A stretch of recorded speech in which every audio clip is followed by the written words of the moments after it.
नमस्कार दोस्तों, स्वागत है आपका हमारे इस YouTube मंच पर। दोस्तों, बिहार की राजनीति में नवीं बार नीतीश कुमार को शपथ लेते हुए आप सबने देखा। नवीं बार नीतीश कुमार ने शपथ ली, तभी से अटकल लगनी शुरू हो गई कि क्या वो 10वीं बार भी शपथ लेंगे। अब 10वीं बार यदि नीतीश कुमार शपथ लेंगे तो उसकी दो कंडीशंस है। पहली कि लोकसभा के साथ विधानसभा चुनाव हो जाए, और दूसरी कि बिहार में एक बार फिर पलटा पलटी का खेल हो जाए। तो आखिर कौन सा वो तरीका है जिससे नीतीश कुमार 10वीं बार शपथ लेंगे, इसको लेकर काफी कौतूहल का माहौल है। चारों तरफ ये सवाल पूछा जा रहा है कि आखिर नीतीश कुमार बिहार की सियासत को अपने तरीके से, जो पिछले 19 साल से चला रहे हैं, और कितने दिनों तक चलाएंगे। तो इस सवाल के जवाब के पहले तेजस्वी यादव और लालू यादव का हालिया बयान और उस बयान के सियासी मायनों को समझा जाए तो बड़ी ही विचित्र स्थिति पैदा हो रही है।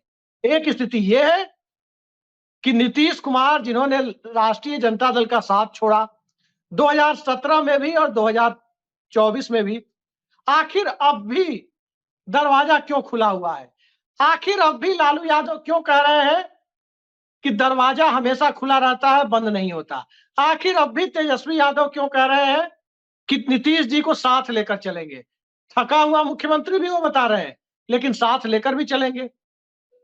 अब अब इसके सियासी मायनों को समझिए कि थका हुआ मुख्यमंत्री और साथ लेकर चलेंगे, 24 में सांप्रदायिक ताकतों को परास्त करेंगे। अब ये बड़ी विचित्र स्थिति है।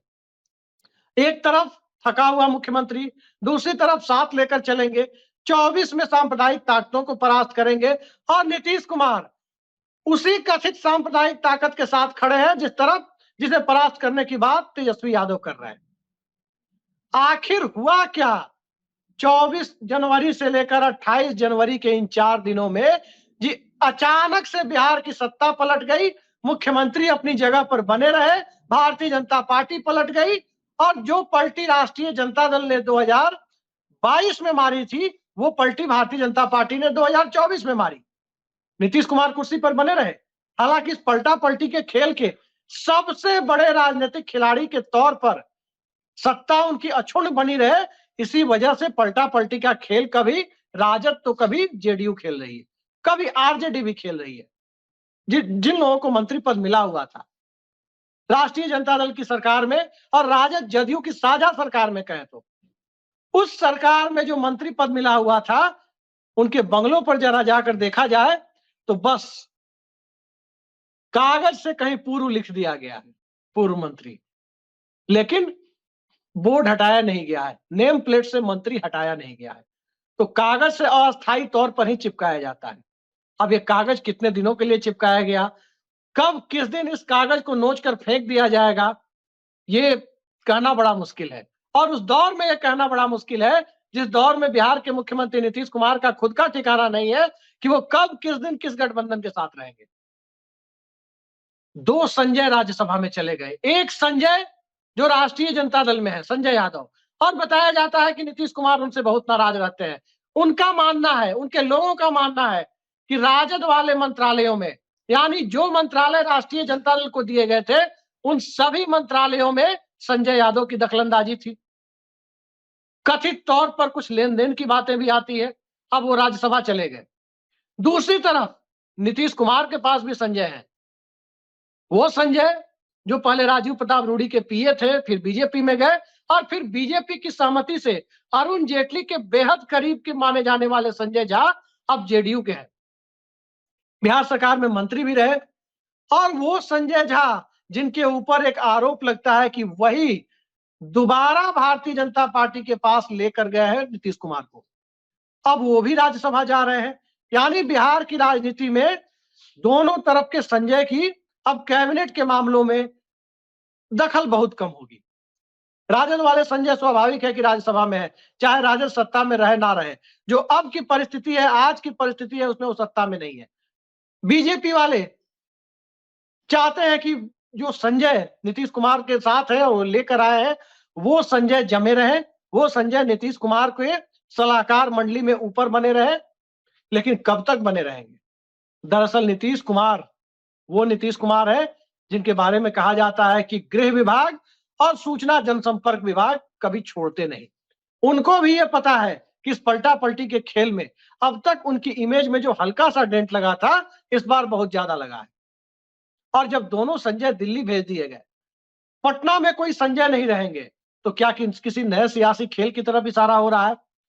बिहार विधानसभा को भंग करने को लेकर राष्ट्रीय जनता दल और जनता दल यूनाइटेड में मतभेद थे और गठबंधन टूटने के बहुत से कारणों में सबसे बड़ा कारण यही था। नीतीश कुमार चाहते थे कि विधानसभा भंग हो और भंग विधानसभा होने के बाद लोकसभा के साथ चुनाव हो। राष्ट्रीय जनता दल का एक धड़ा चाहता था, दूसरा धड़ा नहीं चाहता था। स्वाभाविक है, जिसका विधायक दल बड़ा होगा वो नहीं चाहेगा। राजभवन का मामला अलग था कि पता नहीं राज्यपाल महोदय विपक्षी गठबंधन के द्वारा, उस कैबिनेट के द्वारा जो विपक्ष शासित हो, उस कैबिनेट के द्वारा विधानसभा भंग करने की सिफारिश को शायद मानने में आनाकानी करें, फ्लोर टेस्ट की तरफ ले जाए।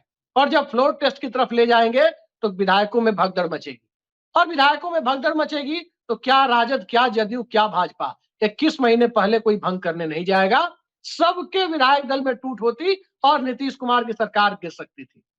अब नीतीश कुमार बीजेपी के साथ है, राज्यपाल भारतीय जनता पार्टी के पूर्व कार्यकर्ता है, तो इस परिस्थिति में नीतीश कुमार यदि विधानसभा भंग करने की सिफारिश करें तो वो सिफारिश मानने में 10 मिनट भी राज्यपाल को नहीं लगेंगे, इस बात की पक्की गारंटी है। 6 सीटों के लिए राज्यसभा का चुनाव है, 7वां कैंडिडेट आ रहा था। बीजेपी ने किसी राकेश तिवारी ने एक पर्चा खरीदा था, कहा गया कि बीजेपी की तरफ से वो भी तीसरे कैंडिडेट के तौर पर नामांकन करेंगे। 7वें कैंडिडेट के मैदान में होने की स्थिति में 27 फरवरी के दिन तक इंतजार करना होता। 27 फरवरी को राज्यसभा की वोटिंग है, बजट पेश हो चुका है, फ्लोर टेस्ट पास हो चुका है, स्पीकर बदले जा चुके हैं। तो 27 फरवरी तक क्या नीतीश कुमार बिहार विधानसभा को जिंदा रखना चाहते हैं?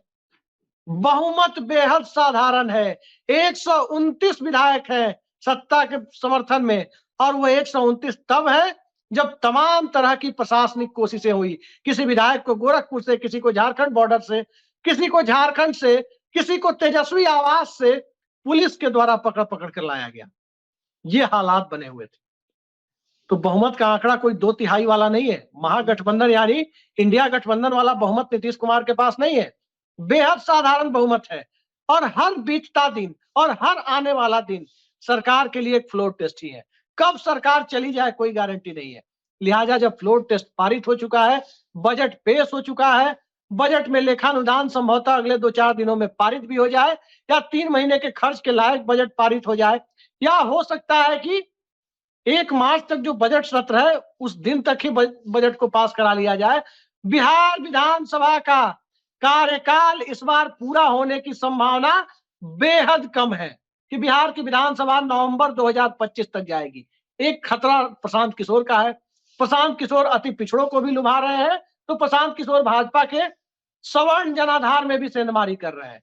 तो दोनों तरफ प्रशांत किशोर सेंधमारी करेंगे तो नुकसान एनडीए का होगा। राजद का समीकरण फिट है, एमवाई समीकरण। अगर प्रशांत किशोर के द्वारा भाजपा गठबंधन के खिलाफ या भाजपा नीतीश गठबंधन के खिलाफ अकबरुद्दीन ओवैसी और असदुद्दीन ओवैसी की पार्टी वाला प्रयोग अगर बिहार में हो गया, यानी प्रशांत किशोर विपक्ष के तरफ से प्रायोजित के रूप में देखे गए और भाजपा गठबंधन का यानी नीतीश कुमार और बीजेपी का वोट काटते दिखे, तो निश्चित तौर पर बिहार में इतना बड़ा वोट बैंक राजद का जरूर है कि थोड़ा सा भी वोट बैंक एनडीए गठबंधन का कट जाए तो बिहार की सत्ता पर तेजस्वी यादव को काबिज होने से रोका नहीं जा सकता। वो भी एक खतरा है कि 25 में चुनाव होगा तो प्रशांत किशोर कोई बड़ा गोल खिला सकते हैं। लेकिन सियासत को समझने वाले, नीतीश कुमार को समझने वाले लोग ये दावा करते हैं कि नीतीश कुमार सामने वाले को मौका नहीं देते। लेकिन क्या इस बार मौका देंगे? सब कुछ इसी बात पर निर्भर करता है कि आने वाले हफ्ते दिन में, आने वाले 4 दिनों में या आने वाले 15 दिनों में बिहार की राजनीति में क्या होता है। फिलहाल मैं किसान आंदोलन को कवर करने के लिए शंभू बॉर्डर आया हुआ हूं, और जो खबरें पटना से मिल रही है वो खबरें एक तरफ बीजेपी को चिंता में डाल रही है तो दूसरी तरफ बिहार के विधायकों को भी चिंता में डाल रही है।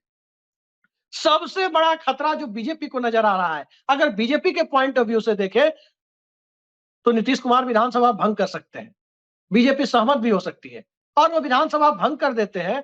चुनाव आयोग चुनाव कार्यक्रम की घोषणा कर देता है, उसके बाद कार्यवाहक मुख्यमंत्री रहते हुए नीतीश कुमार ने इंडिया गठबंधन के साथ चुनाव लड़ने का फैसला ले लिया, तब क्या होगा? तब तो वही खेल हो जाएगा जो देवेंद्र फडणवीस की 80 घंटे की सरकार के साथ हुआ था कि शरद पवार चिट्ठी देने में आनाकानी कर रहे थे, उद्धव ठाकरे के समर्थन वाली चिट्ठी कि उद्धव ठाकरे मुख्यमंत्री बने। वो इंतजार इस बात का कर रहे थे कि बीजेपी सरकार बनाए और जलील हो। बीजेपी ने वही किया, पहले सुबह सरकार बनाई, 5-6 बजे सुबह सरकार का शपथ ग्रहण हुआ और वो सरकार 80 घंटे से ज्यादा टिक नहीं पाई। तो वो खेल बीजेपी को डरा रहा है। विधानसभा को भंग करने पर नीतीश कुमार की जिद के साथ चलने में बीजेपी को सशंकित कर रहा है, क्योंकि ध्यान रखिए, कोई मुख्यमंत्री यदि कार्यवाहक मुख्यमंत्री हो गया तो संवैधानिक प्रावधानों के अनुरूप वो अपने मंत्रियों को बर्खास्त तो कर सकता है, नए मंत्रियों को शपथ दिलाने में संवैधानिक अड़चन आ सकती है। कितने मंत्री हैं बीजेपी के? 3 मंत्री हैं। अगर सरकार कार्यवाहक हो गई, विधानसभा भंग हो गई, चुनाव कार्यक्रम की घोषणा हो गई, तो नीतीश कुमार को महागठबंधन के साथ जाने में कौन सी दिक्कत है? लालू यादव, तेजस्वी यादव के बयान इसी तरफ इशारा कर रहे हैं कि दरवाजा खुला हुआ है। तो हालात दरअसल यही है कि नीतीश कुमार की तरफ से, उनकी पार्टी की तरफ से जो कहा जा रहा है, जो संकेत दिए जा रहे हैं कि रास्ता हमारा तकना, दरवाजा खुला रखना, लेकिन बीजेपी के लोग ये सोच रहे हैं कि ये दिल की बात अपने दिल में दबा के रखना। राजद के लोग दिल में नहीं दबा पा रहे हैं। राजद की तरफ से लालू यादव अपनी आदत के मुताबिक बोल दे रहे हैं, तेजस्वी यादव संकेत दे रहे हैं, लेकिन इन संकेतों को पढ़ने के लिए अगले 4 दिनों से लेकर 14 दिनों का जो वक्त है, जरा उसको भी देखना जरूरी है कि होता क्या है। जो भी होगा, बेहद दिलचस्प नजारा आपके सामने होगा। दिल थाम कर इंतजार कीजिए और उस नजारे को, नीतीश कुमार के अगले राजनीतिक खेल को, और उस राजनीतिक खेल में, सह और मात के खेल में किसकी जीत किसकी हार, ये मत देखिए। सह और मात के खेल में कौन मूर्ख बना, राजनीतिक तौर पर मूर्ख बना, और किसने मूर्ख बनाया और किसे मूर्ख बनाया गया, राजनीतिक तौर पर किसे मूर्ख बनाया गया, इस खेल पर नजर रखिए। सह और मात के खेल में बिहार में एक ही खिलाड़ी है जो सह भी देता है और मात भी देता है, और उस खिलाड़ी का नाम है नीतीश कुमार। आज की परिस्थितियां यही है कि बिहार की राजनीति में उस खिलाड़ी का नाम नीतीश कुमार है। किसी के लिए क्या राजद, क्या भाजपा, क्या कांग्रेस, क्या लेफ्ट पार्टियां, किसी के लिए नीतीश कुमार अछूत नहीं है। लेकिन नीतीश कुमार की पलटा पलटी ने जनता के बीच जो क्रेडिबिलिटी थी, धीरे धीरे जनता के बीच वो अछूत तो नहीं कह सकते, लेकिन अलोकप्रिय जरूर होते जा रहे हैं। लेकिन सबसे बड़ा सवाल यही है कि एक अलोकप्रिय होता हुआ मुख्यमंत्री भला चुनाव में जाने के लिए इतना आतुर क्यों? ये सबसे बड़ा सवाल है कि अलोकप्रिय होता जा रहा मुख्यमंत्री यदि चुनाव में जाने को आतुर है, तो निश्चित तौर पर कोई बड़ी स्ट्रेटजी उसके पास है, और उस स्ट्रेटजी को लेकर के आने वाले वक्त में जो भी होगा हम आपसे बताएंगे। कम से कम आज के दिन हम जैसे पत्रकारों की इतनी समझ नहीं है कि आखिर अलोकप्रिय हो रहा मुख्यमंत्री चुनाव में जाने के लिए क्यों बेचैन है। एक तरफ पार्टी की टूट हम अंदाजा लगा सकते हैं, संभावित टूट, और दूसरी तरफ तीसरे नंबर की हैसियत जो बिहार विधानसभा में एक चिराग मॉडल के द्वारा नीतीश कुमार की बना दी गई, उस तीसरे नंबर की हैसियत से वो पहले या दूसरे नंबर पर जाना चाहते हैं। याद रखिए, एक ही बात इस पूरे खेल में स्पष्ट है, नीतीश कुमार हमेशा चाहते हैं कि बिहार विधानसभा में राष्ट्रीय जनता दल अथवा भारतीय जनता पार्टी, दोनों में से कोई एक पार्टी तीसरे नंबर की पार्टी के तौर पर मौजूद रहे, क्योंकि वो पार्टी तीसरे नंबर पर मौजूद रहेगी तो नीतीश कुमार को सत्ता चलाने में न तो राजद के साथ दिक्कत होगी, न भाजपा के साथ दिक्कत होगी। लेकिन वो होगा कैसे? बिना चुनाव के संभव नहीं है। और चुनाव कैसे होगा? बिना राजभवन के संभव नहीं है, बिना चुनाव आयोग के संभव नहीं है। और नरेंद्र मोदी की सत्ता के लिए अभी जरूरी क्या है? सहयोगी जोड़ना। नीतीश कुमार के लिए जरूरी क्या है? पार्टी की साख बचाना। और साख बचाने, सहयोगी जोड़ने और साख बचाने और गिराने के खेल में जब किसान इस देश के साख बचाने और गिराने के खेल का अहम हिस्सा बन जाए, तो नरेंद्र मोदी की साख भी कोई नीतीश कुमार से कम प्रभावित नहीं हुई है। वो उनकी साख भी 10 सालों की एंटी इनकम्बेंसी के बाद गिरी है। देखते जाइए कितनी गिरी है, कितनी नहीं गिरी है। लेकिन बिहार में सरकारें कभी गिरी नहीं है पिछले 18-19 सालों में। सरकार बदलने का खेल हुआ है, चेहरा एक ही चस्पा हुआ है और वो चेहरा कितने दिनों तक चस्पा रहता है देखते जाइए। फिलहाल के लिए इतना ही। नमस्कार।